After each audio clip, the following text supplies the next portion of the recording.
Can I be so honest with you? I get lots of questions about baby number 2. This was my most asked question. Will you ever share your birth story? Hey y'all, welcome back to my channel. Welcome to this week's video. It's going to be the most, what am I doing with my hands? It's going to be the most casual video today because, just to be very honest with you, I just have not had time lately to film, and I don't have a video for this weekend. It's literally Friday morning. I have today off because it's Good Friday, and I'm just gonna sit and drink my coffee and chat with you. I have some questions that you guys asked me over on my Instagram a couple of weeks back. My Instagram is Emma Grace Jens. If you don't follow me, go follow me there, but haven't done a Q&A in a while. I think my last one was the one I filmed with my husband Michael, so I'll link that above. That one was really fun and it was completely unedited. If you are new here, my name is Emma and I make motherhood and lifestyle and faith content, and I would love for you to subscribe. If you're not new here, welcome back. I'm so grateful that you are here. Also, happy Easter weekend. I hope you guys have the best Easter. I think I'm gonna upload this video on a Saturday just so that we can really spend Sunday morning and Easter Sunday just with family and really reflecting on the reason for Easter Sunday and not watching my video. But I also felt weird not uploading this week, so anywho's. Should we kick it off with a banger? Baby number 2. I get lots of questions about baby number 2, and I've kind of talked about this before. This can be a very sensitive question for a lot of people, and as someone who has experienced loss, it's a touchy subject. But I also know that I open myself up and my family up to the internet, and that means that you are interested in my life. I'm not pregnant. I'm not trying to become pregnant. So am I working towards baby number 2 right now? No. This is one of those big question marks where I'm just surrendering it to the Lord. Let's just get real right away. I am really anxious thinking about having a second baby because of just my history with loss, because of trying to picture what it would be like to have a child other than my daughter to take care of, and also split my love and time and attention between. Kind of breaks my heart in half, and I just feel like I will have peace when I know that it's time. And so that's kind of where I'm at right now. I also really just want to get through the end of the school year. I found out I was pregnant with Jordan exactly 2 years ago this week, and so I spent April and May 2 years ago sick out of my mind, and it was so hard to go through the end of the school year while dealing with morning sickness and all day sickness and the first trimester symptoms, and also trying to survive the crazy end of the year stress, and also not being able to really share and tell anybody at work or online about it. It was just not ideal. Just want to make it through the year, you know? Somebody else also asked, how many kids do we plan on having if we want more? How many are we wanting? I feel like I answer this all the time, but I also get asked all the time. I don't have to plan it out. I obviously can have my own desires, and some of it is in my control, but a lot of it is not. And if we are meant to have 3 children, then we're gonna have 3 children. And if we are meant to have 2, then we're gonna have 2. It doesn't really matter at the end of the day, what I try to plan and plot for my life, because the Lord's already written it. So I do want a second kid, and then we'll see.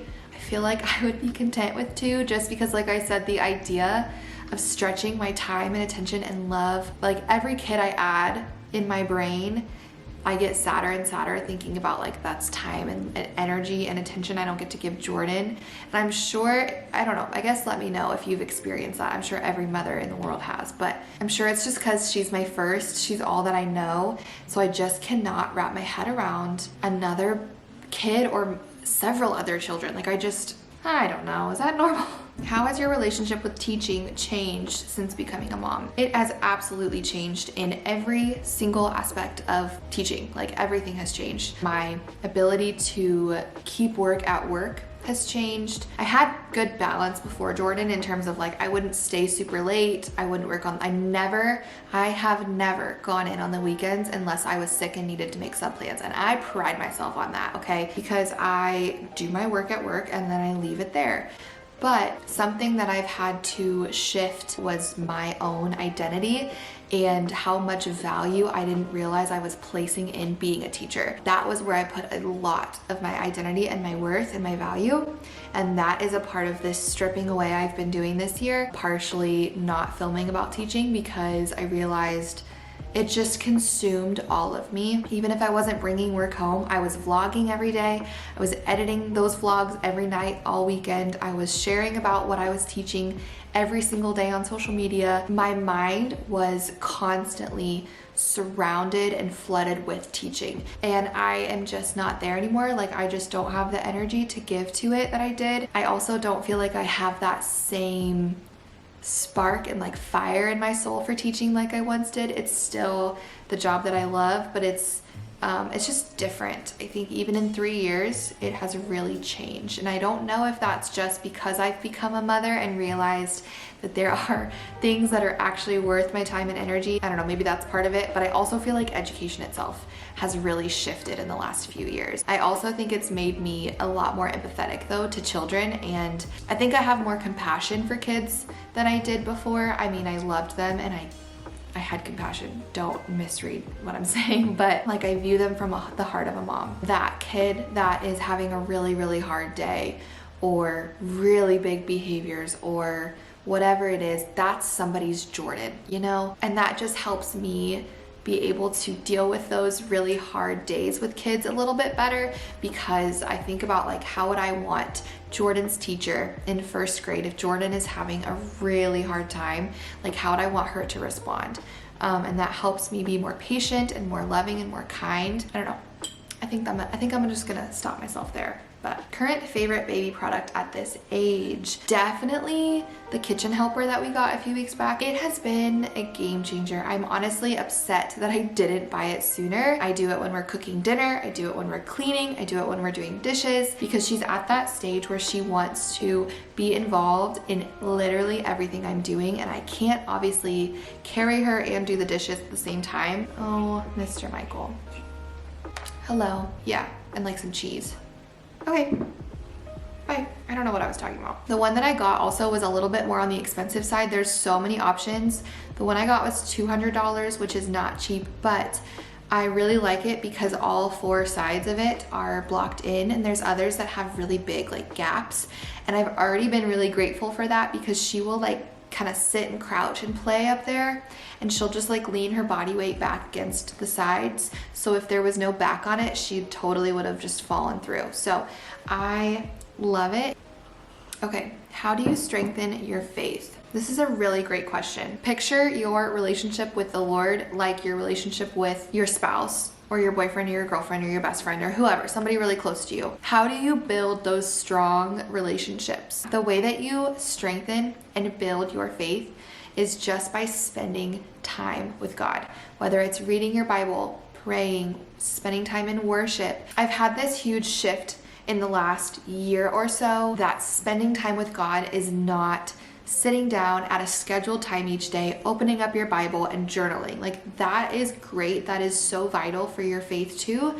But spending time with God is praying while you do the dishes, worshiping on your drive to work. Just involving the Lord in what you are doing at all times of the day is the thing that has literally changed my faith. This like shift that my channel has taken, somebody else asked like, is it just easier to share about your faith now that you're not a teaching channel? And I don't think that's it. I think that I have just had this like revival almost in my soul this last year. That is where all of this is coming from. It's not because I've changed my platform, it's because he's changed my heart. I just see things differently now. The more that you spend time with him, the stronger your faith grows, the more you know what his voice sounds like. It's just a whole different way to live and to walk. I feel like I could do a whole video on that one. Okay, what is your next home project? Well, right now Michael is trying to grow some grass. So that's like not really a project, and I didn't do a darn thing, but that's kind of like what we're working on right now. I say we, I mean him. But other than that, we have 2 bathrooms upstairs left to paint, and then our office or like spare bedroom still needs to be painted. And then in the long term, something I really want to do, and this is like probably 2 years in the future, is our kitchen renovation. The cabinets are so crummy, like they're falling apart. Some of them are broken. It's so dark in there. Even though we painted it white, the cabinets are super dark. The backsplash, the counter, the floor, everything is so dark. The space itself is fabulous. It's just like the cabinets really desperately need new cabinets, but that is so expensive. So that's gonna be like 2 years in the future probably, but that's the next like big thing we want to do. I'm really grateful for the way that our home has come together in the last 6 months. I feel like it's definitely been a work in progress and it's not done, but it feels like our home now, and I am just so grateful for it. There's something so special about knowing this is like our forever home. Just so thankful for it. What are some baby names you liked but didn't use for Jordan? Funny story, when I was pregnant with Jordan, I actually filmed the video that's like baby names I love and won't be using. I just never posted it. I don't know, it just felt like it wasn't very my channel because I was a teaching channel. So next time I'm pregnant, I feel like I'll want to sit down and film one of those videos because I am obsessed. Let me find my baby name list. We picked Jordan Claire pretty early, but I will share. I love the name Drew. I really wanted to name a girl Drew, but with Drew Jens is just like, I'm all about having it flow. Michael thinks I'm kind of crazy, but I need it to flow well with the last name. I also love the name Drew, like Andrew for a boy, you could call him Drew, but again, Drew Jens is just not, I can't. I love the name Ivy for a girl. Michael loves Charlotte or Charlie, but I know there's a million of those at school. Harper was a top contender for a little bit. I don't have a ton of boy names because I just really struggled to come up with boy names. I love the name Calvin for a boy. A really close friend of mine actually just named her baby Calvin, so I won't be using that in the future, but I really loved that name, and I even thought, even like after we had Jordan, I was gonna save it for a future boy, so Jordan and Calvin, but a dear friend of mine named her baby Calvin, and he is the perfect Calvin, and it's fine. Those are just a handful. Postpartum depression tips. I definitely struggled with postpartum depression. I didn't really realize that's what it was at the time, but it absolutely was. And truthfully, the only thing that got me out of that was going to therapy. I have preached a lot about therapy. I really value therapy. Somebody else actually asked if I could do a therapy update, and I'm actually not going to therapy anymore. I went from last like March until I think September, or it was October, because it was my last day of therapy was like the day of our Halloween party, because I remember I had to take off my like Halloween costume before I went inside. But if I ever need to go, I can always call and schedule, but I've been feeling really good. I think that played a huge role in this huge shift that I was just talking about that I've made in the last year. I am a completely different human being than I was a year ago, mentally, emotionally, even physically. Therapy played a huge part in that. So instead of feeling ashamed about it, talk to somebody about it. And if you don't feel like you have anyone to talk to about it, then seek a counselor or a therapist, or even your doctor. If you go to your doctor, they'll help you find resources. It's so common. I wish that it wasn't, but it absolutely is, and you are not alone and you are not crazy. And that kind of leads me actually into this question, which this was my most asked question, and so I think I'm gonna end on this one. Will you ever share your birth story? Can I be so honest with you? I actually filmed a video a month ago, maybe a little more than that now, of my birth story. Like, sat down, talked it through, edited the video, deleted it, because I just did not have peace. I felt okay talking about it and sharing about it, but when it came time to actually like put it on the internet, I just was not feeling settled in my soul. I didn't have peace about it, and so I didn't share it.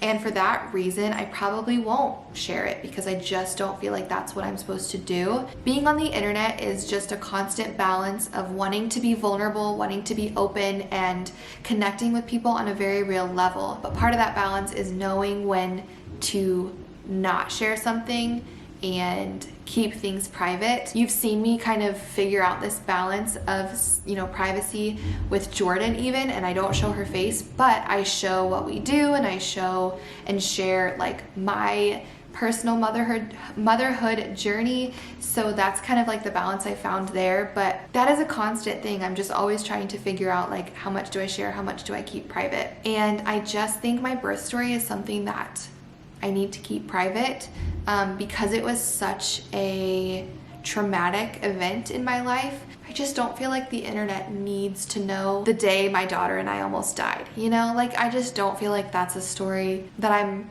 willing to share. So I do have a birth vlog, and I did feel comfortable sharing that because I didn't really share the details of like what went wrong with my labor. But I do have a birth vlog, and I vlogged my induction and like the 2-3 days I was in labor. I think that's probably all you're gonna get from me. I'm sorry about that, but that's just, I don't know, that's just where I feel like I need to protect my own peace. So I hope that you enjoyed this little chatty Q&A. I feel like I talked your ear off. Thank you for always being here and always supporting me and listening to me talk your ear off. Whenever I post these, every single time without fail, someone will either comment or message me saying that I should start a podcast, and it makes me laugh every time that somebody likes to hear me talk enough for that. That's so wild to me. You guys are so kind. Anyway, hope you have a great Easter weekend. I'm so thankful for you. Don't forget to subscribe, and I will see you guys next time. Bye, friends.